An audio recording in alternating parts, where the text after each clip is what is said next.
सत श्री अकाल जी। पंजाबी खबरों के इस बुलेटिन में तुहाडा स्वागत है। मैं हरप्रीत सिंह गिल। एक नज़र मारते हैं हुण तक दीआं खास सुर्खियां ते।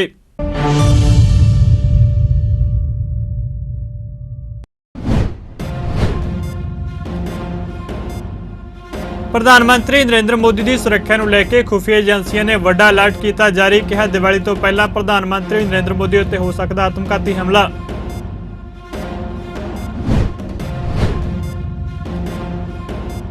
केंद्र सरकार ने हाड़ी दी फसलों लिए MSP विच वाधे का किया ऐलान। कणक के MSP विच 110 रुपए के वाधे नूं मंजूरी। कणक का MSP वध के होया 2125 रुपए प्रति क्विंटल। पंजाब के मुख्यमंत्री भगवंत मान और केंद्रीय मंत्री हरदीप सिंह पुरी वालों देश का सब तो बड़ा बायो एनर्जी प्लांट लोगों को समर्पित 20 एकड़ में स्थापित किए प्रोजेक्ट नाल पराली साड़न दी घटनावां विच कमी आवेगी।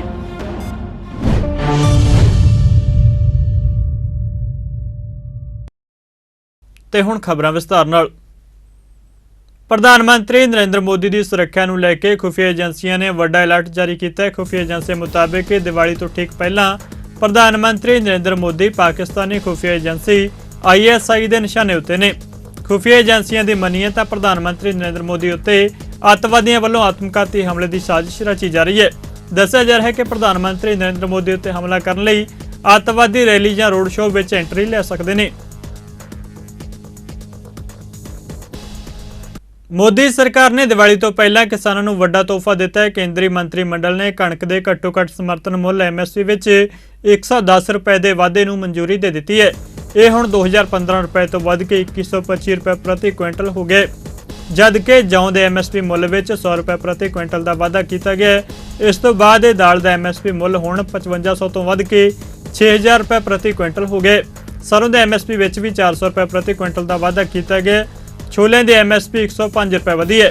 सूरजमुखी के MSP मुल विच 209 रुपए प्रति क्विंटल का वाधा किया गया। दस दिए कि केंद्र सरकार कणक ते दालों समेत 6 फसलों के घट्टो घट्ट समर्थन मुल नूं तय कर दी है। पंजाब के साबका मुख्यमंत्री और BJP आगू कैप्टन अमरिंदर सिंह ने कणक समेत हाड़ी दी सारियां फसलों के घट्टो घट्ट समर्थन मुल विच वाधे लई केंद्र सरकार की तारीफ की है। उन्होंने इस बाबत ट्वीट किया तो कहा कि नरेंद्र मोदी जी की अगवाई वाली केंद्र सरकार ने 2023-24 सीजन लिए 6 हड़ दी फसलों के MSP विच वड्डा वाधा किया है। इसलिए असीं प्रधानमंत्री नरेंद्र मोदी के धन्नवादी हैं। उन्होंने लिखा कि किसानों को वड्डी राहत दिंदिआं कणक के घट्टो घट्ट समर्थन मुल विच 110 रुपए प्रति क्विंटल का वाधा किया गया, जदों कि दाल विच सब तो वध 500 रुपए प्रति क्विंटल का वाधा होया। पंजाब के मुख्यमंत्री भगवंत मान ने केंद्रीय पेट्रोलियम मंत्री हरदीप सिंह पुरी नाल 20 एकड़ रकबे विच 230 करोड़ रुपए की लागत नाल स्थापित किए देश के सब तो बड़े बायो एनर्जी प्लांट नूं लोकां नूं समर्पित किया।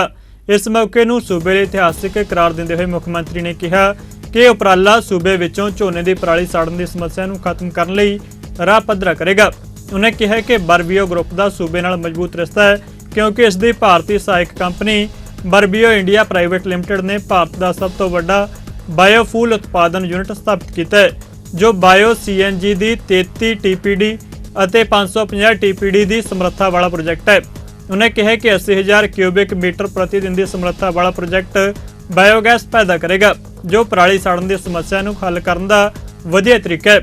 मुख्यमंत्री भगवंत मान ने कहा कि इस यूनिट में सालाना 1.30 लाख टन पराली की खपत होगी, जिस नाल पराली की गंभीर समस्या तो निजात पाउण विच मदद मिलेगी। अज लहरागागा हलके दे भुटाल कलां पिंड दे विच इंडिया का सब तो वड्डा बायो एनर्जी प्लांट शुरू हो रहा है। मैं सारिਆਂ ਨੂੰ बहुत बहुत मुबारकबाद देनी चाहता।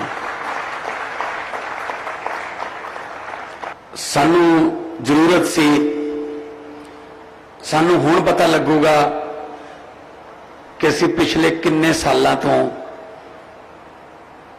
नाले तां हवा नूं दूषित करते रहे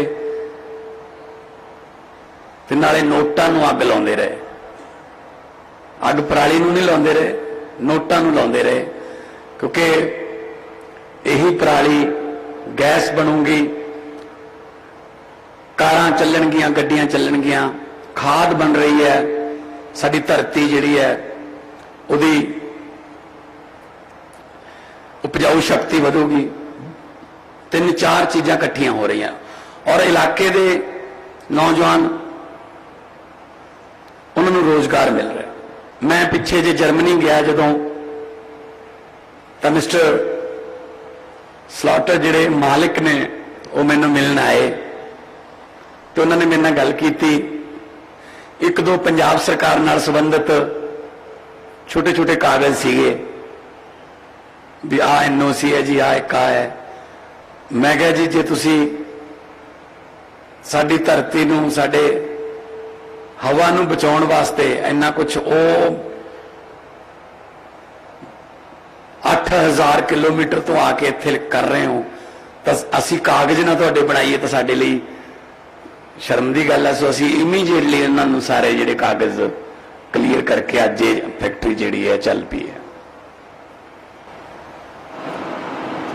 ਬਿਜਲੀ ਦਾ ਕਨੈਕਸ਼ਨ ਕਿਉਂਕਿ 24 ਘੰਟੇ ਚੱਲੂਗੀ फैक्ट्री, 365 दिन चलूगी, एक सेकेंड लिए भी खड़ोगी नहीं, कोई पोल्यूशन नहीं करती फैक्ट्री। ये 1 लाख टन पराली एक साल की 45,000 किले चों पराली चक लैंदी। ये तो ताड़ी बननी है। आज के जो प्लांट का उद्घाटन हम लोग कर रहे हैं, मुझसे किसी ने पूछा गया कि ये तो प्लांट ऑलरेडी ऑपरेशनल है, इसमें उद्घाटन का क्या बात है। तो मैंने कहा नहीं, मैं आपको समझाऊंगा। कोई भी इस साइज का प्लांट जब लगता है तो उसमें शुरुआत में थोड़ी सी ट्रायल करना पड़ता है कि सिस्टम्स आर फंक्शनिंग। तो अभी what my friend from Verbio told me, अभी आप शायद 6 या 7 tons per day 7 tons per day CBG produce कर रहे हैं, पर इसको हम जल्द ही पूरी कैपेसिटी लेके 33 टन्स पर डे की कैपेसिटी तक लिया जाएगा। आज एक दिन में 6 करोड़ लोग जाते हैं पेट्रोल पंप में every day to fit tank up on petrol and diesel. हमारी consumption of crude oil is 5 million barrels a day. Today what we need to do is to make sure that we move to clean energy, and this is a small but important step. बहुत बहुत धन्यवाद आप सबका, और मैं आपको I want to thank you, I want to congratulate you and encourage you to set up more such plants. Punjab ਦੇ ਸੰਸਦ ਮੈਂਬਰ ਵਿਕਰਮਜੀਤ ਸਿੰਘ ਸਾਨੀ ਨੇ ਉੱਤਰਾਖੰਡ ਦੇ ਗੋਬਿੰਦ ਘਾਟ ਨੂੰ ਗੁਰਦੁਆਰਾ ਸ਼੍ਰੀ ਹੇਮਕੁੰਟ ਸਾਹਿਬ ਨਾਲ ਜੋੜਨ ਵਾਲੇ ਰੋਪਵੇ ਪ੍ਰੋਜੈਕਟ ਦੀ ਚਿਰੋਕਣੀ ਮੰਗ ਨੂੰ ਪੂਰਾ ਕਰਨ ਲਈ ਕੇਂਦਰੀ ਸੜਕੀ ਆਵਾਜਾਈ ਅਤੇ ਰਾਜਮਾਰਗ ਮੰਤਰੀ ਨਿਤਿਨ ਗਡਕਰੀ ਨੂੰ ਅਪੀਲ ਕੀਤੀ ਹੈ। ਗੁਰਦੁਆਰਾ ਸ਼੍ਰੀ ਹੇਮਕੁੰਟ ਸਾਹਿਬ ਉੱਤਰਾਖੰਡ ਵਿੱਚ ਸਿੱਖਾਂ ਦਾ ਪਵਿੱਤਰ ਧਾਰਮਿਕ ਸਥਾਨ ਹੈ ਅਤੇ ਇੱਥੇ ਹਰ ਰੋਜ਼ 5000 ਦੇ ਕਰੀਬ ਸ਼ਰਧਾਲੂ ਨਤਮਸਤਕ ਹੁੰਦੇ ਨੇ। ਵਿਕਰਮਜੀਤ ਸਿੰਘ ਸਾਨੀ ਨੇ ਕੇਂਦਰੀ ਮੰਤਰੀ ਨੂੰ ਅਪੀਲ ਕੀਤੀ ਕਿ national ropeway authority of India ਇਸ ਪ੍ਰੋਜੈਕਟ ਨੂੰ ਆਪਣੇ ਹੱਥਾਂ ਵਿੱਚ ਲੈ ਕੇ ਗੋਬਿੰਦ ਧਾਮ ਤੋਂ ਸ਼੍ਰੀ ਹੇਮਕੁੰਟ ਸਾਹਿਬ ਤੱਕ ਰੋਪਵੇ ਪ੍ਰੋਜੈਕਟ ਦਾ ਕੰਮ ਸ਼ੁਰੂ ਕਰੇ, ਜਿਸ ਨਾਲ ਸ਼ਰਧਾਲੂਆਂ ਨੂੰ ਫਾਇਦਾ ਹੋਵੇਗਾ। ਪੰਜਾਬ ਖੇਤੀਬਾੜੀ ਯੂਨੀਵਰਸਿਟੀ ਦੇ BC ਦੀ ਨਿਯੁਕਤੀ ਦੇ ਮਾਮਲੇ ਵਿੱਚ ਮਾਣਯੋਗ ਰਾਜਪਾਲ ਵੱਲੋਂ ਜਾਰੀ ਕੀਤੇ ਨਿਰਦੇਸ਼ਾਂ ਨੂੰ ਆਮ ਆਦਮੀ ਪਾਰਟੀ ਨੇ ਗੈਰ ਸੰਵਿਧਾਨਕ ਦੱਸਿਆ। ਚੰਡੀਗੜ੍ਹ ਵਿੱਚ ਪ੍ਰੈਸ ਕਾਨਫਰੰਸ ਨੂੰ ਸੰਬੋਧਨ ਕਰਦੇ ਹੋਏ ਆਮ ਆਦਮੀ ਪਾਰਟੀ ਦੇ ਬੁਲਾਰੇ ਮਾਲਵਿੰਦਰ ਸਿੰਘ ਕੰਗ ਨੇ ਕਿਹਾ ਕਿ ਪੰਜਾਬ ਐਗਰੀਕਲਚਰ ਯੂਨੀਵਰਸਿਟੀ UGC ਦੇ ਅਧੀਨ ਨਹੀਂ, ਇਸ ਕਰਕੇ VC ਦੀ ਨਿਯੁਕਤੀ ਮਾਮਲੇ ਵਿੱਚ ਮਾਣਯੋਗ ਰਾਜਪਾਲ ਨੂੰ ਦਖਲ ਦੇਣ ਦਾ ਕੋਈ ਅਧਿਕਾਰ ਨਹੀਂ ਹੈ। ਉਹਨਾਂ ਨੇ Haryana and Punjab agriculture act 1970 ਦੇ ਸੈਕਸ਼ਨ 15 ਦਾ ਹਵਾਲਾ ਦਿੰਦੇ ਹੋਏ ਕਿਹਾ ਕਿ ਐਕਟ ਯੂਨੀਵਰਸਿਟੀ ਦੇ ਬੋਰਡ ਆਫ ਮੈਂਬਰਜ਼ ਨੂੰ ਵਾਈਸ ਚਾਂਸਲਰ ਦੀ ਨਿਯੁਕਤੀ ਕਰਨ ਦਾ ਅਧਿਕਾਰ ਦਿੰਦਾ ਹੈ, ਜਿਸ ਵਿੱਚ ਮਾਣਯੋਗ ਰਾਜਪਾਲ ਦੀ ਮਨਜ਼ੂਰੀ ਲੈਣ ਦੀ ਕੋਈ ਵੀ ਜ਼ਰੂਰਤ ਨਹੀਂ ਹੈ। ਦੱਸ ਦੇਈਏ ਕਿ ਰਾਜਪਾਲ ਬਨਵਾਰੀ ਲਾਲ ਪੁਰੋਹਿਤ ਨੇ ਇੱਕ ਪੱਤਰ ਮੁੱਖ ਮੰਤਰੀ ਨੂੰ ਜਾਰੀ ਕਰਕੇ ਪੰਜਾਬ ਖੇਤੀਬਾੜੀ ਯੂਨੀਵਰਸਿਟੀ PAU ਦੇ ਵਾਈਸ ਚਾਂਸਲਰ ਨੂੰ ਤੁਰੰਤ ਹਟਾਉਣ ਦੇ ਹੁਕਮ ਜਾਰੀ ਕੀਤੇ ਸਨ। ਇਸ ਪੱਤਰ ਵਿੱਚ ਰਾਜਪਾਲ ਨੇ ਲਿਖਿਆ ਕਿ PAU ਦੇ vice chancellor doctor Satvir Singh Gosal ਦੀ ਨਿਯੁਕਤੀ UGC ਦੇ ਨਿਯਮਾਂ ਅਨੁਸਾਰ ਨਹੀਂ ਹੈ। मैं गवर्नर साहब ਨੂੰ ਦੱਸਣਾ ਚਾਹੁੰਦਾ ਹੈ ਕਿ ਪੰਜਾਬ ਐਗਰੀਕਲਚਰ ਯੂਨੀਵਰਸਿਟੀ ਦਾ UGC ਨਾਲ ਕੋਈ ਲੈਣਾ ਦੇਣਾ ਹੀ ਨਹੀਂ ਹੈ। ਪੰਜਾਬ ਐਗਰੀਕਲਚਰ ਯੂਨੀਵਰਸਿਟੀ ਦਾ ਕੋਈ UGC ਨਾਲ ਲੈਣਾ ਦੇਣਾ ਨਹੀਂ। ਹਾਂ, Punjab university, Guru Nanak Dev university Punjabi university ਹੈ। ਸੋ ਗਵਰਨਰ ਸਾਹਿਬ ਇੱਥੇ ਵੀ ਬਿਲਕੁਲ ਸਿਰੇ ਤੋਂ ਜਿਹੜਾ ਹੈ ਉਹ ਗਲਤ ਹੈ। ਇਲੀਗਲ ਤਰੀਕੇ ਨਾਲ ਉਹ ਨਿਰਦੇਸ਼ ਜਾਰੀ ਕਰ ਰਹੇ ਔਰ ਨਾਲ ਕਹਿੰਦੇ ਆ this act of the government of Punjab is totally illegal and cannot be accepted by any logic। मैं इत्थे उन्हां दी गल नूं कॉन्ट्राडिक्ट करदा है कि जिहड़ी चिट्ठी गवर्नर साहब ने लिखी है ये इलीगल है, या तो उन्हां दे सलाहकारां ने उन्हां नूं सही सलाह नहीं दित्ती, या राजनीति तो प्रेरित होके ऑनरेबल गवर्नर साहब जिहड़ा आ एक चुनी हुई सरकार के कामकाज च दखल अंदाजी अनएथिकल तरीके नाल अनकॉन्स्टिट्यूशनल तरीके नाल कर रहे हैं। और मैं वाइस चांसलर साहब नूं दसना चाहुंदा है कि पंजाब एग्रीकल्चर यूनीवर्सिटी के वाइस चांसलर की appointing authority board of management है and Haryana and Punjab agriculture act 1970 section 50 ने इजाजत दिंदा है कि board of members unanimously Punjab agriculture university के वाइस चांसलर की अपॉइंटमेंट करनगे। इहदे च किसी तरह की किसी चांसलर को कोई अप्रूवल लैण की लोड़ नहीं। तां ही मैं कहा ना ही गवर्नर साहब अपॉइंटिंग अथॉरिटी है ना ही अप्रूवल अथॉरिटी है। फिर वो कहते हैं गवर्नर साहब एक होर बहुत ही इलीगल निर्देश जारी करते हैं पंजाब सरकार नूं। The charge of the vice chancellor PAU may be handed over to administrative secretary of the agriculture department. इत्थे भी पंजाब दे मानयोग गवर्नर साहब बिल्कुल गलत है।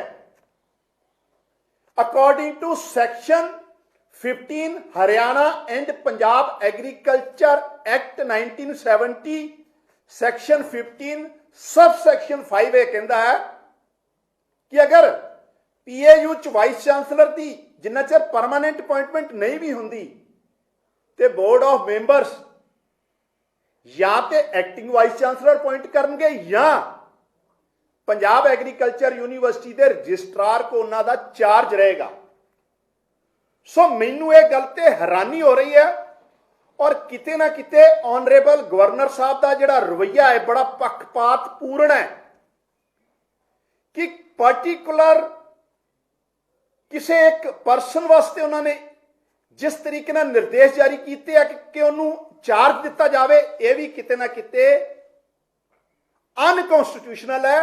और यह लगता है भी गवर्नर साहब निजी कोई इंटरस्ट लैके इलीगल तरीके नाल एक एक शब्द मैं तुहानू दसना चाहुंदा, इहदा मतलब है इलीगल तरीके नाल पंजाब एग्रीकल्चर यूनीवर्सिटी के कार्यकार नूं प्रभावित करना चाहुंदे हैं। मैं गवर्नर साहब ऑनरेबल गवर्नर है, साडे सत्कारयोग गवर्नर है, लेकिन उन्हां दीयां अपणियां लिमिटेशन है, सीमावां है। पंजाब एग्रीकल्चर यूनीवर्सिटी के मामले उन्हां दा रोल अलग है,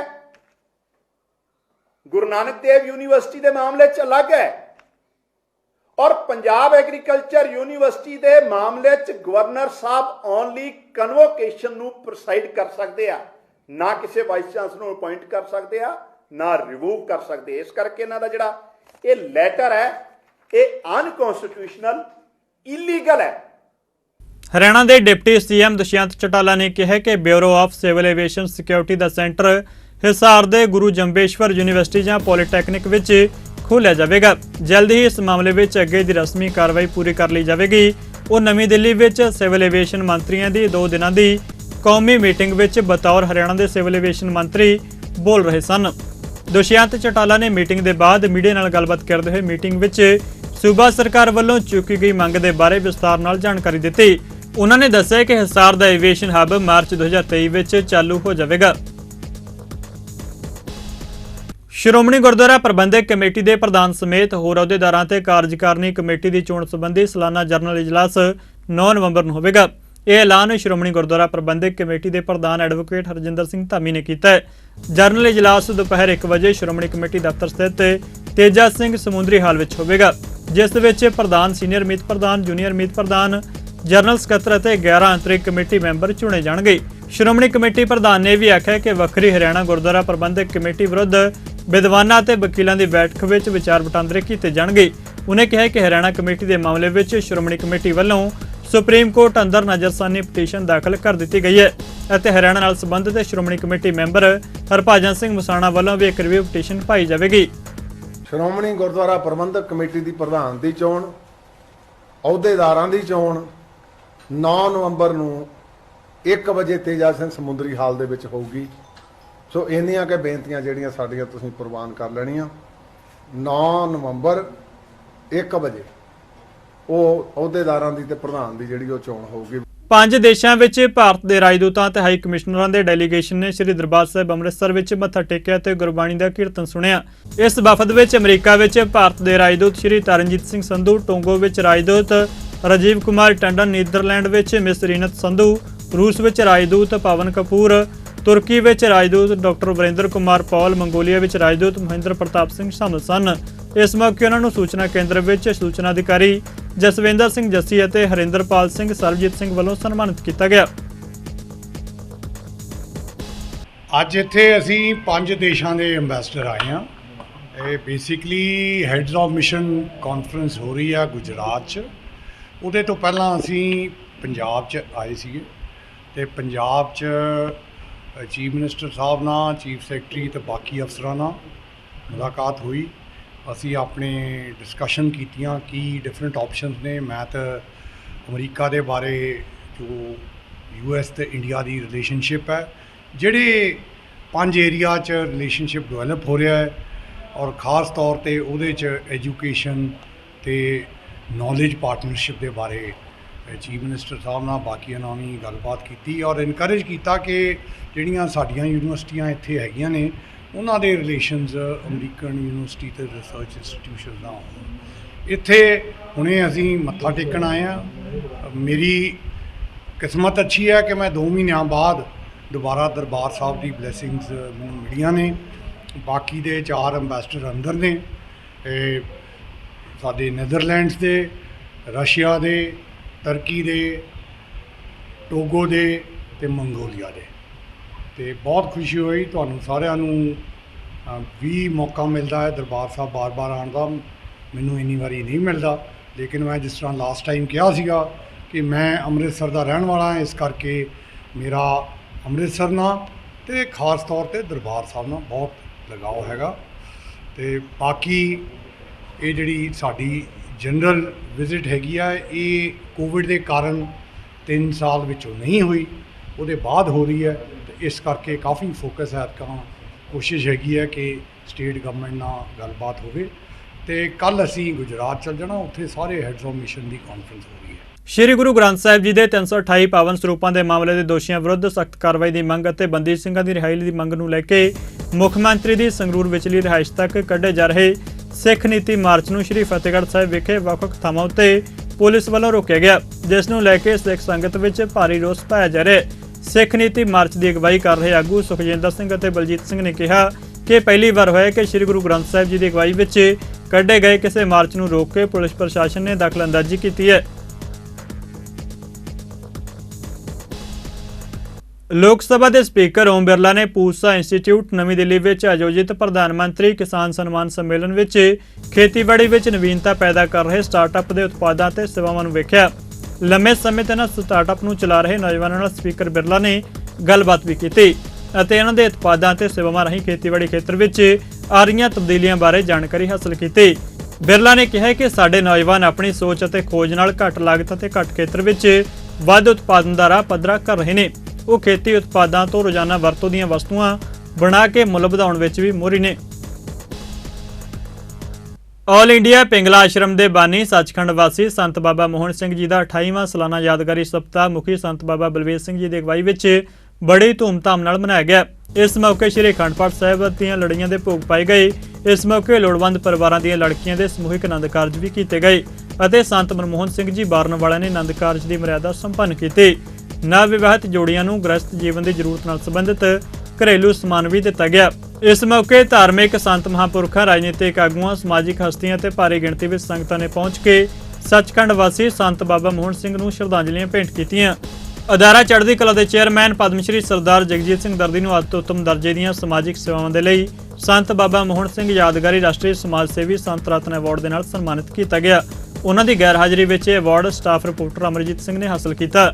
ਇਸ ਮੌਕੇ ਬਾਲ ਕ੍ਰਿਸ਼ਨ ਬਿੰਦਲ, ਡਾਕਟਰ ਸਤਿਅਮ ਸ਼ਰਮਾ, ਡਾਕਟਰ ਰੂਪ ਰਾਏ, ਮਨਜੀਤ ਸਿੰਘ, ਪ੍ਰਮੋਦ ਕੁਮਾਰ ਅਤੇ ਹੋਰਨਾਂ ਸਮਾਜ ਸੇਵਕਾਂ ਨੂੰ ਰਾਸ਼ਟਰੀ ਸਮਾਜ ਸੇਵੀ ਰਤਨ ਅਵਾਰਡਾਂ ਨਾਲ ਸਨਮਾਨਿਤ ਕੀਤਾ ਗਿਆ। ਅੱਜ ਪੰਜ ਬੱਚਿਆਂ ਦੇ ਸੁਭਾਗ ਜੋੜਿਆਂ ਦੇ ਗੁਰੂ ਮਰਿਆਦਾ ਅਨੁਸਾਰ ਸ੍ਰੀ ਗੁਰੂ ਗ੍ਰੰਥ ਸਾਹਿਬ ਦੀ ਰਹਿਮਤ ਅਨੁਸਾਰ ਆਨੰਦ ਕਾਰਜ ਦੀ ਰਸਮ ਕੀਤੀ ਗਈ ਹੈ। ਇਹ ਬਹੁਤ ਖੁਸ਼ੀ ਦੀ ਗੱਲ ਹੈ ਕਿ ਬਾਬਾ ਜੀ ਸਾਲ 'ਚ 2 ਵਾਰੀ ਇਹ ਮਰਿਆਦਾ ਨਿਭਾਉਂਦੇ ਨੇ। ਜਿਹੜੇ ਲੋਕ ਨਹੀਂ ਵਿਆਹ ਕਰਾ ਸਕਦੇ, ਜਿਹੜੇ ਲੋਕ ਬੱਚੇ ਨਹੀਂ ਕਰ ਸਕਦੇ, ਗਰੀਬ ਤਾਂ ਆਪਾਂ ਕਾਹਨੂੰ ਕਹਿਣਾ, ਨਾ ਹੀ ਲੋੜਵੰਦ ਕਹੀਏ, ਇਹ ਬਾਬਾ ਜੀ ਜਨ ਪਰਉਪਕਾਰੀ ਹੈ। ਬਾਬਾ ਬਲਬੀਰ ਸਿੰਘ ਦਾ ਪਰਉਪਕਾਰ ਹੈ ਕਿ ਜਿਹੜੇ ਬੱਚਿਆਂ ਦੇ ਵਿਆਹ ਕਰਦੇ ਨੇ, ਇੱਕ ਬਹੁਤ ਵੱਡੀ ਲੋਕਾਂ ਸੰਗਤਾਂ ਦਾ ਵੀ ਪਿਆਰ ਦਿੰਦੇ ਨੇ, ਸੰਗਤਾਂ ਵੀ ਸਹਿਯੋਗ ਦਿੰਦੀਆਂ ਨੇ। ਇਹ ਅੱਜ ਬੱਚਿਆਂ ਦੇ ਵਿਆਹ ਹੋਈਆਂ ਨੇ। ਮੈਂ ਬਾਬਾ ਜੀ ਨੂੰ ਵੀ ਸਾਰੀ ਸੰਗਤ ਨੂੰ ਵਧਾਈ ਦਿੰਦਾ। ਮਹਾਰਾਜ ਦੇ ਪਾਤਸ਼ਾਹ ਇਸ ਤਰ੍ਹਾਂ ਬੱਚਿਆਂ ਨੂੰ ਦਿਨ ਦੁੱਗਣੀ ਰਾਤ ਚੌਗੁਣੀ ਤਰੱਕੀ ਬਖਸ਼ ਕਰਨ ਤੇ ਬਾਬਾ ਬਲਬੀਰ ਸਿੰਘ ਨੂੰ ਚੜ੍ਹਦੀ ਕਲਾ ਤੇ ਤੰਦਰੁਸਤੀ ਬਖਸ਼ ਕੇ ਇਸੇ ਤਰ੍ਹਾਂ ਸੇਵਾਵਾਂ ਨਿਭਾਉਂਦੇ ਰਹਿਣ। ਅੱਜ ਦਾ ਜਿਹੜਾ ਇਹ ਸਮਾਗਮ ਹੈ, ਸ਼੍ਰੀਮਾਨ ਸੰਤ ਬਾਬਾ ਮੋਹਨ ਸਿੰਘ ਜੀ ਪਿੰਗਲ ਆਸ਼ਰਮ ਵਾਲੇ, ਜਿਨ੍ਹਾਂ ਨੇ ਆਪਣੀ ਸਾਰੀ ਜ਼ਿੰਦਗੀ ਪਿੰਗਲਿਆਂ ਦੀ ਲੋੜਵੰਦਾਂ ਦੀ ਸੇਵਾ ਕੀਤੀ ਹੈ, ਉਹਨਾਂ ਦੀ ਯਾਦ ਮਨਾਉਂਦੇ ਹੋਏ ਸੰਤ ਬਾਬਾ ਬਲਬੀਰ ਸਿੰਘ ਜੀ ਪਿੰਗਲ ਆਸ਼ਰਮ ਸਨੌਰ ਵਾਲਿਆਂ ਵੱਲੋਂ ਹਰ ਸਾਲ 2 ਵਾਰ ਸਾਲ ਵਿੱਚ ਵਿਆਹ ਕੀਤੇ ਜਾਂਦੇ ਨੇ। ਅੱਜ ਲੋੜਵੰਦ ਬੱਚਿਆਂ ਦੀਆਂ ਸ਼ਾਦੀਆਂ ਕੀਤੀਆਂ ਗਈਆਂ ਨੇ। ਭਾਵੇਂ ਸਰੀਰ ਨਾ ਸਾਜ਼ਗਾਰ ਹੋਣ ਦੇ ਬਾਵਜੂਦ ਮਹਾਂਪੁਰਖਾਂ ਵੱਲੋਂ ਬਹੁਤ ਵਧੀਆ ਜਿਹੜਾ ਰੋਲ ਅਦਾ ਕੀਤਾ ਗਿਆ, ਬੱਚਿਆਂ ਦੀਆਂ ਸ਼ਾਦੀਆਂ ਕੀਤੀਆਂ ਗਈਆਂ ਨੇ। ਇਹ ਬਹੁਤ ਵੱਡਾ ਪੁੰਨ ਹੈ ਤੇ ਸੰਗਤਾਂ ਨੂੰ ਬੇਨਤੀ ਹੈ, ਕਿਉਂਕਿ 250-300 ਪੇਸ਼ੈਂਟ ਇੱਥੇ ਹਰ ਸਮੇਂ ਰਹਿੰਦਾ ਤੇ ਉਹਨਾਂ ਪੇਸ਼ੈਂਟਾਂ ਦੇ ਵਾਸਤੇ ਵੱਧ ਚੜ੍ਹ ਕੇ ਹਰ ਇੱਕ ਨੂੰ ਇੱਥੇ ਆ ਕੇ ਸੇਵਾ ਕਰਨੀ ਚਾਹੀਦੀ ਹੈ। ਜਿਵੇਂ ਇਹ ਕਰ ਰਹੇ ਨੇ, ਸਾਡਾ ਵੀ ਸਾਰਿਆਂ ਦਾ ਫਰਜ਼ ਬਣਦਾ ਵੀ ਵੱਧ ਚੜ੍ਹ ਕੇ ਮਹਾਂਪੁਰਖਾਂ ਦੇ ਨਾਲ ਸਹਿਯੋਗ ਕਰੀਏ, ਤਾਂ ਕਿ ਜਿਹੜੇ ਐਸੇ ਕਾਰਜ ਕਰ ਰਹੇ ਨੇ ਉਹਨਾਂ ਕਾਰਜਾਂ ਵਿੱਚ ਹੋਰ ਵਾਧਾ ਹੋ ਸਕੇ। ਇਹ ਅੱਜ ਸਾਡੇ ਕੋਲ ਆਲ ਇੰਡੀਆ ਪਿੰਗਲਾ ਆਸ਼ਰਮ ਬਾਬਾ ਬਲਬੀਰ ਸਿੰਘ ਸਮੂਹ ਸੰਗਤਾਂ ਨੂੰ ਦੇ ਸਹਿਯੋਗ ਨਾਲ ਅਸੀਂ ਵਿਆਹ ਸ਼ਾਦੀ ਕਰਦੇ ਹਾਂ ਬੱਚਿਆਂ ਦੇ। ਹਰ ਸਾਲ 'ਚ 2 ਵਾਰ ਕਰਦੇ ਹਾਂ ਤੇ ਇਹ ਸੰਗਤ ਦੇ ਸਹਿਯੋਗ ਨਾਲ ਚੱਲਦਾ ਹੈ। ਸਾਡੇ ਕੋਲ 250 ਲਿਵਾਸ ਰੂਪੀ ਹਨ, ਜਿਨ੍ਹਾਂ ਦੀ ਅਸੀਂ ਸੇਵਾ ਸੰਭਾਲ ਕਰਦੇ ਹਾਂ। ਇੱਕ ਹੋਰ ਸੰਗਤਾਂ ਨੂੰ ਬੇਨਤੀ ਹੈ ਕਿ ਅਸੀਂ ਇੱਕ ਡਾਇਲਿਸਿਸ ਸੈਂਟਰ ਦਾ ਖੋਲ੍ਹਣ ਦਾ ਵਿਚਾਰ ਹੈ ਇੱਥੇ, ਜੋ ਫ੍ਰੀ ਸੇਵਾ, ਕੋਈ ਉਹਨਾਂ ਤੋਂ 1 ਰੁਪਇਆ ਵੀ ਨਹੀਂ ਲਿਆ ਜਾਊਗਾ। ਅਤੇ ਉਹਦੇ 'ਚ ਵੀ ਅਸੀਂ, ਕਿਉਂਕਿ ਗਰੀਬ ਪਰਿਵਾਰ ਨੂੰ ਉਹ ਡਾਇਲਿਸਿਸ ਦਾ ਇਲਾਜ ਕਰਨ ਖੜੋ ਅਤੇ ਉਹਨਾਂ ਦੀ ਮ੍ਰਿਤੂ ਹੋ ਜਾਂਦੀ ਹੈ, ਕਿਉਂਕਿ ਗਰੀਬ ਪਰਿਵਾਰ ਖਰਚਾ ਨਹੀਂ ਕਰ ਸਕਦੇ ਡਾਇਲਿਸਿਸ ਦਾ। ਅਤੇ ਇਹ ਵੀ ਹੈ। ਅਤੇ ਨਾਲ ਅਸੀਂ ਜੋ 250 ਲਿਵਾਸ ਰੋਗੀ ਹਨ ਉਹਨਾਂ ਦੀ ਸੇਵਾ ਸੰਭਾਲ ਕਰਦੇ ਹਾਂ। ਬਾਕੀ ਜੋ ਬੱਚਿਆਂ ਦੇ ਲੋੜਵੰਦ ਪਰਿਵਾਰਾਂ ਦੇ ਵਿਆਹ ਹਨ, ਉਹਦੇ ਵਿੱਚ ਇਹ ਸਾਰਾ ਆਪ ਦੀ ਸੰਗਤ ਦੇ ਸਹਿਯੋਗ ਨਾਲ ਕਰ ਰਹੇ ਹਾਂ। ਇਸੇ ਜੋ ਸਮਾਨ ਦਿੱਤਾ ਜਾਂਦਾ ਹੈ, ਜੋ ਸੰਗਤ ਦੇ ਸਹਿਯੋਗ ਨਾਲ ਦਿੱਤਾ ਜਾਂਦਾ ਹੈ। ਅਤੇ ਇਸ ਕਰਕੇ ਸੰਗਤਾਂ ਨੂੰ ਦਰਦੀ ਸਾਹਿਬ ਜੀ ਦਾ ਅਸੀਂ ਧੰਨਵਾਦ ਕਰਦੇ ਹਾਂ ਅਤੇ ਬਾਕੀ ਸਾਧ ਸੰਗਤ ਹੋਰ ਮੀਡੀਆ ਦਾ ਵੀ ਧੰਨਵਾਦ ਕਰਦੇ ਹਾਂ ਜੋ ਇੱਥੇ ਆਈ ਭਰੀ ਹੈ। ਮਸ਼ਹੂਰ ਅਦਾਕਾਰ, ਨਿਰਮਾਤਾ ਅਤੇ ਨਿਰਦੇਸ਼ਕ ਗਿਰਜਾ ਸ਼ੰਕਰ ਚੜ੍ਹਦੀ ਕਲਾ ਟਾਈਮ ਟੀਵੀ ਦੇ ਦਫ਼ਤਰ ਵਿੱਚ ਪਹੁੰਚੇ। ਇਸ ਮੌਕੇ ਉਹਨਾਂ ਨੇ ਖਾਸ ਗੱਲਬਾਤ ਕੀਤੀ ਅਤੇ ਕਿਹਾ ਕਿ ਇਸ ਵਾਰ ਦੁਸ਼ਹਿਰੇ ਮੌਕੇ ਅਯੋਧਿਆ ਵਿੱਚ ਰਾਮਲੀਲਾ ਦੇ ਮੰਚਨ ਦੌਰਾਨ ਉਹਨਾਂ ਨੇ ਰਾਜਾ ਦਸ਼ਰਥ ਅਤੇ ਵਿਭੀਸ਼ਣ ਦੀ ਭੂਮਿਕਾ ਨਿਭਾਈ ਹੈ। ਦੱਸ ਦੇਈਏ ਕਿ ਕਈ ਫਿਲਮਾਂ ਵਿੱਚ ਕੰਮ ਕਰਨ ਵਾਲੇ ਗਿਰਜਾ ਸ਼ੰਕਰ ਨੇ BR ਚੋਪੜਾ ਦੀ ਮਹਾਭਾਰਤ ਵਿੱਚ ਧ੍ਰਿਤਰਾਸ਼ਟਰ ਦੀ ਯਾਦਗਾਰ ਭੂਮਿਕਾ ਨਿਭਾਈ ਸੀ। ਚੜ੍ਹਦੀ ਕਲਾ ਟਾਈਮ ਟੀਵੀ ਦੇ ਪਿਆਰੇ ਦਰਸ਼ਕੋ, ਅੱਜ ਚੜ੍ਹਦੀ ਕਲਾ ਗਰੁੱਪ ਦੇ ਇੱਥੇ ਕੰਪਲੈਕਸ ਵਿਖੇ ਨਾਮਵਰ ਅਦਾਕਾਰ, ਥੀਏਟਰ ਦੇ, ਟੀਵੀ ਦੇ ਔਰ ਫਿਲਮਾਂ ਦੇ ਅਦਾਕਾਰ ਗਿਰਜਾ ਸ਼ੰਕਰ ਜੀ ਆਏ ਨੇ। ਵੈਸੇ ਬੇਸਿਕਲੀ ਹੁਣ ਅੱਜ ਕੱਲ੍ਹ ਅਮਰੀਕਾ ਰਹਿ ਰਹੇ ਨੇ। ਅਸੀਂ ਇਹਨਾਂ ਤੋਂ ਜਾਣਨਾ ਚਾਹਾਂਗੇ, ਗਿਰਜਾ ਜੀ ਇਹ ਦੱਸੋ ਕਿ ਅੱਜ ਕੱਲ੍ਹ ਤੁਸੀਂ ਰਹਿੰਦੇ ਹੋ ਅਮਰੀਕਾ 'ਚ, LA 'ਚ, ਲਾਸ ਐਂਜਲਸ ਦੇ ਵਿੱਚ। ਇੱਥੇ ਭਾਰਤ 'ਚ ਤੁਸੀਂ ਆਏ ਹੋ, ਹਾਲਾਂਕਿ ਆਪਣੇ ਸ਼ਹਿਰ ਆਏ ਹੋ, ਲੇਕਿਨ ਇੰਡੀਆ 'ਚ ਆਏ ਹੋ। ਇੰਡੀਆ 'ਚ ਤੁਹਾਡਾ ਕੋਈ ਇਸ ਵੇਲੇ ਕੋਈ ਪ੍ਰੋਜੈਕਟ ਸੀ ਜਿਸ ਦੇ ਸੰਬੰਧ ਵਿੱਚ ਤੁਸੀਂ ਆਏ ਹੋ? ਹਾਂਜੀ, ਇਨਫੈਕਟ ਦੁਸਹਿਰੇ ਦਾ ਟਾਈਮ ਸੀ ਔਰ ਰਾਮਲੀਲਾ ਹੋ ਰਹੀ ਸੀ ਤੇ ਮੈਨੂੰ ਕਾਫੀ ਵਾਰ ਫੋਨ ਆਏ। ਅਯੋਧਿਆ ਦੀ ਰਾਮਲੀਲਾ ਹੁੰਦੀ ਜਿਹੜੀ ਵਰਲਡ ਫੇਮਸ ਹੈ ਇਸ ਵੇਲੇ, ਉਹਦੇ ਵਿੱਚ ਸਭ ਨੇ ਰਿਕੁਐਸਟ ਕੀਤੀ ਕਿ ਤੁਸੀਂ ਜ਼ਰੂਰ ਆਓ। ਸੋ ਮੈਂ ਕਿਹਾ ਚਲੋ ਇਸੇ ਬਹਾਨੇ ਮੈਂ ਰਾਮਲੀਲਾ ਦੇ ਵਿੱਚ ਵੀ ਪਾਰਟਿਸਿਪੇਟ ਕਰੂੰਗਾ ਔਰ ਇੰਡੀਆ ਵੀ ਹੋਇਆ ਆਊਂਗਾ। ਸੋ ਆਈ ਪਲੇਡ ਰਾਜਾ ਦਸ਼ਰਥ ਉਹਦੇ ਵਿੱਚ, ਔਰ ਫਿਰ ਜਦੋਂ ਉਹ ਹੋ ਗਿਆ ਉਹ ਕਹਿੰਦੇ ਨਹੀਂ ਜੀ ਨਹੀਂ ਪਲੀਜ਼ ਇੱਕ ਰੋਲ ਹੋਰ ਕਰੋ। So I had to do another one. ਉਹ ਸੀ ਵਿਭੀਸ਼ਣ ਜੀ ਦਾ ਰੋਲ ਕੀਤਾ ਮੈਂ। ਸੋ ਕੁੱਲ ਮਿਲਾ ਕੇ 2 ਰੋਲ ਕੀਤੇ। ਅਯੋਧਿਆ ਦੀ ਜਿਹੜੀ ਰਾਮਲੀਲਾ ਇਸ ਵਰਲਡ ਫੇਮਸ ਰਾਮਲੀਲਾ, ਔਰ ਸਾਰਾ ਉੱਥੋਂ ਅਯੋਧਿਆ ਨਗਰੀ ਦੇ ਵਿੱਚ ਹੀ ਹੋ ਰਿਹਾ ਜਿੱਥੇ। ਕਿੰਨੇ ਕੁ ਦਰਸ਼ਕ ਸੀ ਉੱਥੇ ਔਰ ਕਿਸ ਤਰ੍ਹਾਂ ਦਾ ਰਿਸਪੌਂਸ ਰਿਹਾ? ਬਹੁਤ ਵਧੀਆ ਰਿਸਪੌਂਸ ਰਿਹਾ ਸੀ, ਬਹੁਤ ਦਰਸ਼ਕ ਸੀ। ਔਰ ਸਭ ਤੋਂ ਅੱਛੀ ਗੱਲ ਇਹ ਕਿ it was telecast live every day, ਔਰ ਹੁਣ ਤੱਕ ਮੇਰੇ ਖਿਆਲ 'ਚ ਕੋਈ 34 ਕਰੋੜ ਲੋਕ ਦੇਖ ਚੁੱਕੇ ਨੇ। Wow, yes 34 crore. Great. So it was wonderful experience, ਬਹੁਤ ਅੱਛਾ ਸੀ। ਥੈਂਕ ਯੂ ਜੀ। ਇਸੇ ਤਰ੍ਹਾਂ ਤੁਸੀਂ ਆਪਣੀ ਸਫਲਤਾ ਦੇ ਰਸਤੇ 'ਤੇ ਗਾਮਜ਼ਨ ਰਹੋ, ਸਾਡੀ ਇਹ ਦੁਆ। ਤੁਸੀਂ ਚੜ੍ਹਦੀ ਕਲਾ ਟਾਈਮ TV ਕੰਪਲੈਕਸ ਆਏ ਔਰ ਆਪਣੀਆਂ ਜਿਹੜੀਆਂ ਯਾਦਾਂ ਸੀ ਔਰ ਜਿਹੜਾ ਤੁਸੀਂ ਦੁਸਹਿਰੇ 'ਤੇ ਸ਼ਾਮਲ ਹੋਏ ਔਰ 2 ਵੱਖ-ਵੱਖ ਰੋਲ ਬਾਖੂਬੀ ਨਿਭਾਏ, ਉਸ ਲਈ ਤੁਹਾਡਾ ਧੰਨਵਾਦ ਵੀ ਅਤੇ ਸ਼ੁਕਰੀਆ ਵੀ, ਅਤੇ ਤੁਸੀਂ ਇੱਥੇ ਆਏ। ਬਹੁਤ ਬਹੁਤ ਧੰਨਵਾਦ। ਸ਼ੁਕਰੀਆ ਚੜ੍ਹਦੀ ਕਲਾ ਦੇ ਸਾਰੇ ਦਰਸ਼ਕਾਂ ਨੂੰ, ਸਾਰੇ ਪਰਿਵਾਰ ਨੂੰ, ਤੁਹਾਡੇ TV ਨੂੰ ਪੂਰੇ। It was wonderful and I wish you all the best. ਚੜ੍ਹਦੀ ਕਲਾ, ਖੂਬ ਦੁੱਧੋ ਨਹਾਓ ਪੂਤੋ ਫੁੱਲੋ ਵਾਲੀ ਗੱਲ ਹੁੰਦੀ ਹੈ ਕਿ ਤੁਸੀਂ ਖੂਬ ਤਰੱਕੀ ਕਰੋ ਔਰ ਹੋਰ ਮੈਨੂੰ ਮੌਕਾ ਮਿਲੇ ਇੱਥੇ ਆਉਣ ਦਾ। ਸ਼੍ਰੋਮਣੀ ਅਕਾਲੀ ਦਲ ਦੇ ਹਲਕਾ ਦਿਹਾਤੀ ਦੇ ਇੰਚਾਰਜ ਜਸਪਾਲ ਸਿੰਘ ਬਿੱਟੂ ਚੱਠਾ ਅਤੇ ਯੂਥ ਅਕਾਲੀ ਦਲ ਦੇ ਕੌਮੀ ਬੁਲਾਰੇ ਸਰਦਾਰ ਅਮਿਤ ਸਿੰਘ ਰਾਠੀ ਦੀ ਅਗਵਾਈ ਵਿੱਚ ਰੇਤਾ, ਬਜਰੀ ਅਤੇ ਸੀਮੈਂਟ ਦੇ ਵਧੇ ਹੋਏ ਰੇਟਾਂ ਨੂੰ ਲੈ ਕੇ ਪਟਿਆਲਾ ਦੇ ਡਿਪਟੀ ਕਮਿਸ਼ਨਰ ਦੇ ਦਫ਼ਤਰ ਸਾਹਮਣੇ ਰੋਸ ਪ੍ਰਦਰਸ਼ਨ ਕੀਤਾ ਗਿਆ। ਯੂਥ ਅਕਾਲੀ ਦਲ ਅਤੇ ਸ਼੍ਰੋਮਣੀ ਅਕਾਲੀ ਦਲ ਦੇ ਵਰਕਰਾਂ ਨੇ DC ਦਫ਼ਤਰ ਦੇ ਬਾਹਰ ਸੀਮੈਂਟ, ਰੇਤਾ ਅਤੇ ਬਜਰੀ ਦੇ ਸਟਾਲ ਲਗਾ ਕੇ ਲੋਕਾਂ ਨੂੰ ਸਸਤੇ ਭਾਅ ਵਿੱਚ ਰੇਤਾ ਵੇਚ ਕੇ ਸਰਕਾਰ ਦੇ ਖਿਲਾਫ ਰੋਸ ਪ੍ਰਦਰਸ਼ਨ ਕੀਤਾ ਅਤੇ ਸਰਕਾਰ ਨੂੰ ਉਹਨਾਂ ਦੇ ਰੇਟ ਘਟਾਉਣ ਦੀ ਅਪੀਲ ਕੀਤੀ। ਜਲੰਧਰ ਵਿੱਚ ਦੇਰ ਰਾਤ ਨਸ਼ੇੜੀ ਜਵਾਈ ਨੇ ਆਪਣੇ ਸਹੁਰੇ ਘਰ ਆ ਕੇ ਰੂਹ ਕੰਬਾਊ ਵਾਰਦਾਤ ਨੂੰ ਅੰਜਾਮ ਦਿੱਤਾ, ਜਿਸ ਨੂੰ ਸੁਣ ਕੇ ਹਰ ਕਿਸੇ ਦੇ ਰੌਂਗਟੇ ਖੜੇ ਹੋ ਜਾਣਗੇ। ਨਸ਼ੇੜੀ ਜਵਾਈ ਨੇ ਪਿੰਡ ਬੀਂਟਲਾ ਪਹੁੰਚ ਕੇ ਕਮਰੇ ਵਿੱਚ ਸੁੱਤੇ ਪਏ ਸਹੁਰਾ ਪਰਿਵਾਰ ਉੱਤੇ ਪੈਟਰੋਲ ਛਿੜਕ ਕੇ ਅੱਗ ਲਗਾ ਦਿੱਤੀ। ਇਹ ਕਾਰਾ ਕਰਨ ਤੋਂ ਬਾਅਦ ਉਸਨੇ ਕਮਰੇ ਨੂੰ ਬਾਹਰੋਂ ਕੁੰਡੀ ਲਗਾ ਦਿੱਤੀ ਅਤੇ ਲਲਕਾਰੇ ਮਾਰਦਾ ਹੋਇਆ ਮੌਕੇ ਤੋਂ ਫਰਾਰ ਹੋ ਗਿਆ। ਅੱਗ ਲੱਗਣ ਨਾਲ ਉਸਦੀ ਪਤਨੀ ਪਰਮਜੀਤ ਕੌਰ, ਪੁੱਤਰ ਗੁਰਮੋਹਰ ਸਿੰਘ, ਧੀ ਅਰਸ਼ਦੀਪ ਕੌਰ, ਸੱਸ ਜੋਗਿੰਦਰੋ ਬਾਈ ਅਤੇ ਸਹੁਰਾ ਸੁਰਜਨ ਸਿੰਘ ਬੁਰੀ ਤਰ੍ਹਾਂ ਝੁਲਸ ਗਏ, ਜਿਨ੍ਹਾਂ ਦੀ ਮੌਤ ਹੋਣ ਦੀ ਖਬਰ ਸਾਹਮਣੇ ਆਈ ਹੈ। ਦੱਸਿਆ ਜਾ ਰਿਹਾ ਹੈ ਕਿ ਜਵਾਈ ਕੁਲਦੀਪ ਨਸ਼ੇ ਕਰਨ ਦਾ ਆਦੀ ਸੀ, ਜਿਸ ਤੋਂ ਦੁਖੀ ਹੋ ਕੇ ਉਸਦੀ ਪਤਨੀ ਬੱਚਿਆਂ ਸਮੇਤ ਆਪਣੇ ਪੇਕੇ ਪਿੰਡ ਆ ਗਈ ਸੀ, ਜਿਸ ਨੂੰ ਲਿਜਾਣ ਲਈ ਉਸਦਾ ਪਤੀ ਜਿੱਦ ਕਰ ਰਿਹਾ ਸੀ, ਪਰ ਉਹ ਜਾਣ ਲਈ ਤਿਆਰ ਨਹੀਂ ਸੀ, ਜਿਸ ਕਾਰਨ ਉਸਨੇ ਇਸ ਵਾਰਦਾਤ ਨੂੰ ਅੰਜਾਮ ਦਿੱਤਾ। ਫਿਲਹਾਲ ਪੁਲਿਸ ਵੱਲੋਂ ਮਾਮਲੇ ਦੀ ਜਾਂਚ ਕੀਤੀ ਜਾ ਰਹੀ ਹੈ। ਬਿਲਠਰ ਕਲਾਂ ਪਿੰਡ ਹੈਗਾ ਜਿਹੜਾ ਸਾਡੇ ਬਾਰਡਰ ਤੇ ਪੈਂਦਾ ਹੈਗਾ, ਉੱਥੇ ਤੜਕੇ ਸਾਨੂੰ ਇਨਫੋਰਮੇਸ਼ਨ ਆਈ ਸੀ ਵੀ ਕਿਸੇ ਨੇ ਅੱਗ ਲਗਾਤੀ ਸਾਰੇ ਪਰਿਵਾਰ ਨੂੰ। ਉਹਦੇ ਵਿੱਚ ਜਦੋਂ ਅਸੀਂ ਇਨਵੈਸਟੀਗੇਸ਼ਨ ਕੀਤੀ ਤੇ ਸਾਡੇ ਸਾਹਮਣੇ ਆਇਆ ਵੀ ਉਹਨਾਂ ਦੀ ਜਵਾਈ ਹੀ ਹੈਗਾ, ਕੁਲਦੀਪ ਹੈਗਾ, ਜਿਹੜਾ ਕਿ ਖੁਰਸ਼ੈਦਪੁਰ ਦਾ ਹੈਗਾ। ਉਹਨੇ ਆਪਣੇ ਕੁਝ ਸਾਥੀਆਂ ਨਾਲ ਰਲ ਕੇ ਆਪਣੇ ਸਹੁਰੇ ਪਰਿਵਾਰ ਨੂੰ, ਜਿਹੜਾ ਕਿ ਪਿੰਡੋਂ ਬਾਰ-ਬਾਰ ਖੇਤਾਂ 'ਚ ਘਰ ਹੈਗਾ ਆ ਉਹ, ਔਰ ਉਹਨਾਂ ਨੂੰ ਇੱਕ ਪੰਪ ਦੇ ਨਾਲ ਤੇਲ ਛਿੜਕ ਕੇ ਤੇ ਉਹਨਾਂ ਨੂੰ ਅੱਗ ਲਗਾ ਦਿੱਤੀ ਤੇ ਉਸ ਤੋਂ ਬਾਅਦ ਦਰਵਾਜ਼ਾ ਵੀ ਬੰਦ ਕਰ ਦਿੱਤਾ। ਜਦੋਂ ਥੋੜ੍ਹਾ ਰੌਲਾ ਪਿਆ, ਅੱਗ ਦੀ ਗੁਆਂਢੀ ਉਹਨਾਂ ਦੇ ਚਾਚਾ ਹੈਗਾ, ਉਹਨੂੰ ਆਵਾਜ਼ ਸੁਣੀ ਤੇ ਉਹ ਨੱਠ ਕੇ ਆ ਕੇ ਉਹਨੇ ਦਰਵਾਜ਼ਾ ਖੋਲ੍ਹਿਆ ਤੇ ਦੇਖਿਆ ਤੇ ਉਹ ਸਾਰੇ ਹੀ ਪਰਿਵਾਰ ਬੁਰੀ ਤਰ੍ਹਾਂ ਝੁਲਸ ਚੁੱਕਾ ਸੀਗਾ। ਉਹਦੀ ਇਨਵੈਸਟੀਗੇਸ਼ਨ 'ਚ ਹੋਰ ਵੀ ਸਾਨੂੰ ਪਾਰਟਸ ਮਿਲੇ ਹੈਗੇ ਆ, ਜਿਹੜੇ ਸਾਡੇ ਸਨਿਫਰ ਡੌਗਸ ਨੇ ਜਦੋਂ ਟਰੈਕ 'ਤੇ ਚੱਲਿਆ ਉਹ, ਤੇ ਇੱਕ ਸਾਨੂੰ ਜਲੀ ਹੋਈ ਸ਼ਰਟ ਮਿਲੀ ਜਿਹੜੀ ਕਿ ਬਾਹਰ ਖੇਤਾਂ 'ਚ ਸੀਗੀ, ਉਹ ਜੋ ਸਾਨੂੰ ਲੱਗ ਰਿਹਾ ਵੀ ਜਿਹੜੇ ਫਿਊਜ਼ ਹੈਗੇ ਉਹਨਾਂ ਵਿੱਚੋਂ ਇੱਕ ਦੀ ਹੈਗੀ ਆ, ਔਰ ਇੱਕ ਜਲਿਆ ਹੋਇਆ ਸਾਫਾ ਮਿਲਿਆ। FSL ਟੀਮਸ ਨੂੰ ਵੀ ਕੁਝ ਸਾਨੂੰ ਇਨਵੈਸਟੀਗੇਸ਼ਨ, ਔਰ ਇਹ ਕਲੀਅਰ ਕੱਟ ਇੱਕ ਕਹਿ ਲਈਏ ਬੇਵਕੂਫ ਇਨਸਾਨ ਨੇ ਆਪਣੇ ਸਹੁਰਾ ਪਰਿਵਾਰ 'ਤੇ ਤੇਲ ਛਿੜਕ ਕੇ ਅੱਗ ਲਗਾ ਦਿੱਤੀ ਹੈ।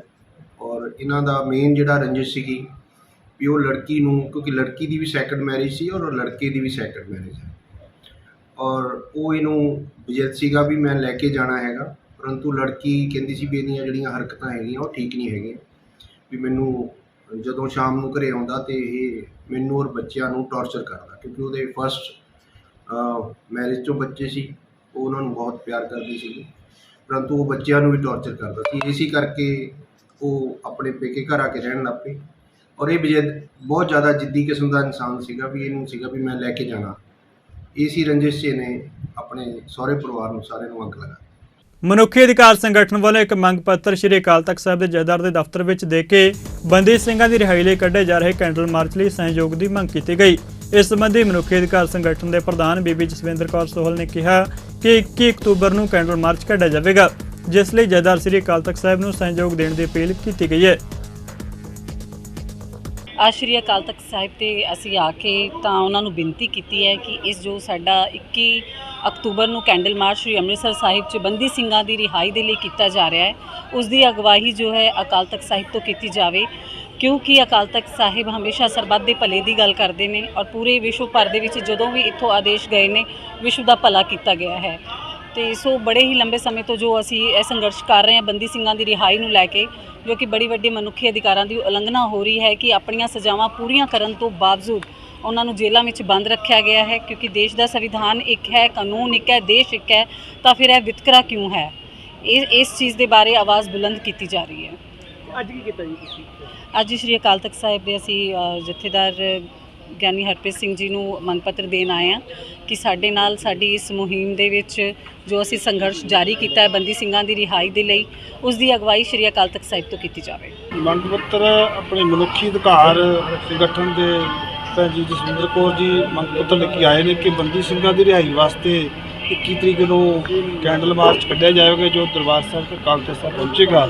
ਤੇ ਇਹਨਾਂ ਦੀ ਮੰਗ ਹੈ ਕਿ ਅਕਾਲ ਤਖਤ ਸਾਹਿਬ ਵੱਲੋਂ ਇਸ ਮਾਰਚ ਦੀ ਅਗਵਾਈ ਕੀਤੀ ਜਾਵੇ ਤੇ ਸਿੰਘ ਸਾਹਿਬ ਜੀ ਨੂੰ ਇਹ ਮੰਗ ਦਿੱਤਾ ਜਾਵੇਗਾ, ਜੋ ਕੋਈ ਨਾ ਕੋਈ ਸਿੰਘ ਸਾਹਿਬ ਜੀ ਵੱਲੋਂ ਨੁਮਾਇੰਦਾ ਇਹ ਅਗਵਾਈ ਵਾਸਤੇ ਭੇਜਿਆ ਜਾਊਗਾ। ਪੰਜਾਬੀ ਖਬਰਾਂ ਦੇ ਇਸ ਬੁਲੇਟਿਨ ਵਿੱਚ ਫਿਲਹਾਲ ਨਹੀਂ ਜਾਂਦੇ ਨਜ਼ਰ ਮਾਰਦੇ ਹਾਂ ਮੌਸਮ ਦੇ ਹਾਲ ਉੱਤੇ। ਧੰਨਵਾਦ।